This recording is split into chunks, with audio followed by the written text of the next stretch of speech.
The AVDASI III aircraft performance tool. Use it to calculate your aircraft's range, flight time, fuel burn, and mass. To begin with, let's navigate to Blackboard and go to the AVDASI III directory. Download the FixedWing Performance tool. Once you've done that, go ahead and extract that file into a relevant directory on your computer. So for me, I've got the AVDASI III demonstration folder here.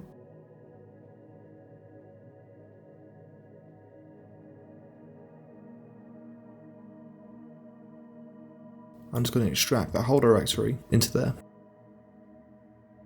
Now I'm going to go to Start Up MATLAB. Okay, once we're inside MATLAB, you should see a directory on the left-hand side with all your relevant files in it. We're going to navigate to, in my case, Documents, then AVDASI III Demo, and then you'll see the FixedWing Performance tool there.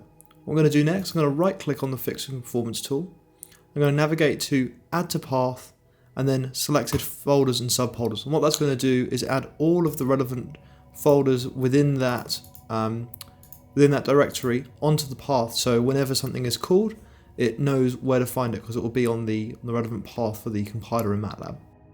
Okay, so after going to install the path, we can actually have a look and see that the program has set the path up there. So if I type in path into the command window, we can have a look at everything on the path here. If we scroll up on the path here, you can see it's actually added in all the directories underneath this performance tool here. So we can have a quick look at the first one. So if I was to open this up, you can see that it says the FWAC performance tool release for MATLAB 2019A, so that's the root directory. The next one is the release, which is this directory here, and then the code. So if I open up the code, you can see it's added everything underneath that directory. So all the directories and subdirectories, as we told it to up here, have been added to the path. So that means when you click run, everything that's on that path will be accessible to the compiler. If it wasn't on the path, then the program would have no idea of where to look to actually get that function to run in the first place, and it will return an error. So we're going to go into run folder, and we're going to initially bring up run payload range. So run payload range, this is going to produce a payload range diagram for our aircraft. So I'm going to go ahead and click play. And then we're going to see it's going to bring up a load of graphs. So to begin with, let's have a quick look at the payload range diagram. So you can see it's produced two payload range lines here. One with minimum range, maximum payload, and one with minimum payload, maximum range at the two extremities, and then a gradient between the two. We can have a look at some of the other graphs we've produced, which are going to be trade-offs in aircraft mass, mission fuel, mission range, and mission time across the whole aircraft's mission. And we've also got some performance diagrams with range, fuel burn, time, and rate of climb along the bottom, showing how that varies as the aircraft climbs and descends in altitude. To have a closer look at the parameters we've got on our code, what we can do is we can go down into the command window, we'll clear this window, and we can have a little look at the parameters we have. So I'm going to type in par, which is our class variable for the main variables used by the program. So if I click par, it's going to show us all of the objects underneath that class variable.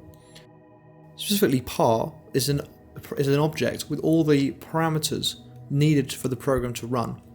It's useful to set it up this way because it means that as long as par is passed to each relevant function, we don't need to specify specifically which type of object we want the program to use. We can just tell it to import all the properties it might want in the future and then deal with what we actually want to use when we're inside the program by referencing it with that dot operator. So all the different variables there, and if we wanted to interrogate them, I could go ahead and say par.g, and it's just going to produce that single variable there. So if we go back to the program, we can have a look at how it's actually using par there as a design variable. So if you see here under the first part of the script, par.payload range required equals 29,050 is set there for the aircraft. So we can go ahead and change that if we wanted to let's say 28,000, and then we could rerun the program. We could have a look at what par payload range changes to. Cool, so you can see it's produced some new graphs there. We haven't saved them or compared them yet, but if I went in and I typed par dot payload range underscore required, you can see now that the variable is set to 28,000. I'm going to go ahead and reset that back to 29,050. We're going to we'll have a look at the change at these two diagrams here. So this is the maximum takeoff mass, and this program is calculating the maximum takeoff mass for two payload range diagrams, one at 230 tons and one at 220 tons. So let's go ahead and make them both 220 tons, and we're going to have a look at what the payload range diagram is going to change to. And now we can see the payload range diagram is one single line from top to bottom, as they both have the same mission requirements. In the middle as well, you can see that it's produced a point. That's the design point for optimum payload and optimum range. We're now going to have a look at how to set a breakpoint to allow you to understand how the code in run payload range works a bit better.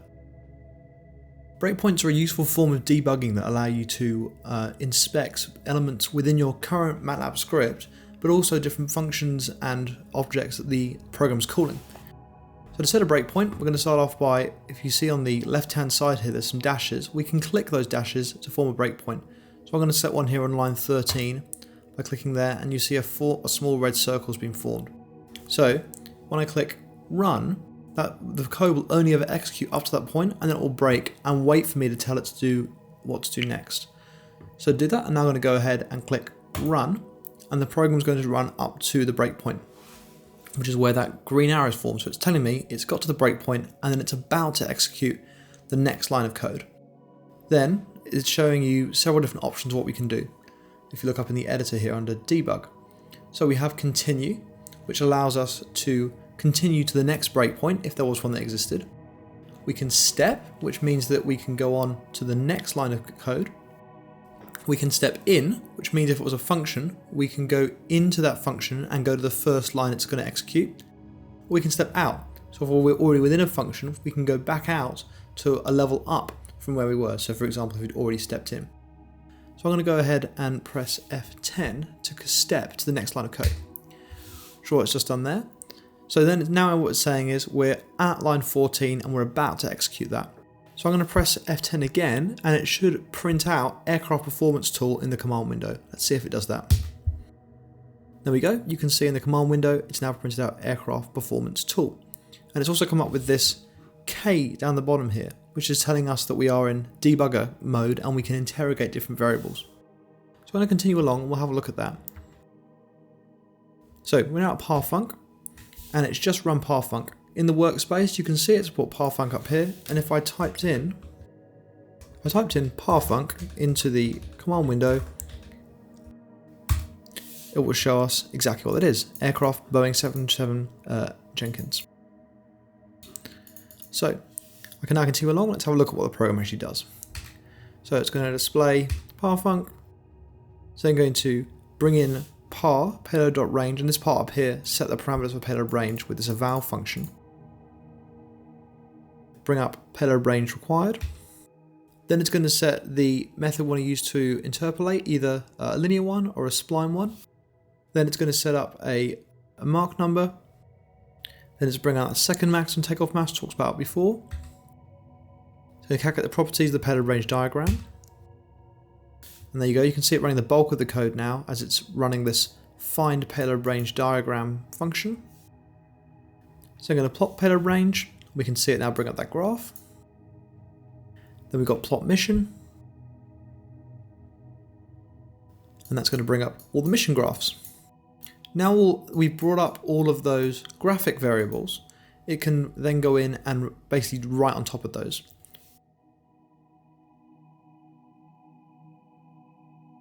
Then it's going to say the results. Now let's have a look at the run design case script.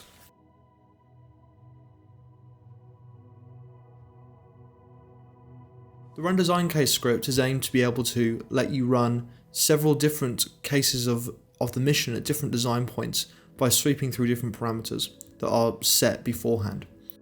So So if we have a look at the structure of the script, at the beginning we have the same initial aircraft parameters, so we can change the objects within the class variable par. Then we have the different design points themselves, which allow you to calculate mass, fuel, and range for the required mission. And this is encapsulated within a new class design points to make par derived from the DP design point class.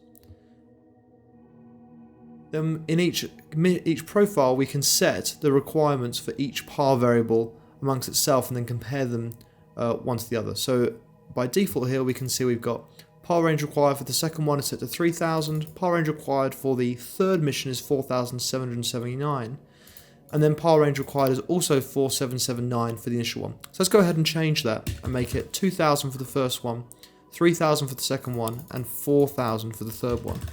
See what results we get. We also see in the third one here that the par altitude cruise is set to 38,000, whilst in the initial one it will be the default script variable, which we still have up here from last time. So let's comment that out for now to make it all default script variables. So go ahead and run that. It's going to run it 3 times, and we can see if you look at the graph here, it's overlaid each time it's run the different missions and requirements for that mission. So using this variable, and knowing that by typing, in this case, dp.par, we can see all the different variables we can change. So for each mission, we could change the variable. You could also add new instances of dp by simply adding copying and pasting this and then changing it from 3 to 4 for the next instance of dp. It might also be useful to do this in a loop, which we'll look at in the next section, run design set.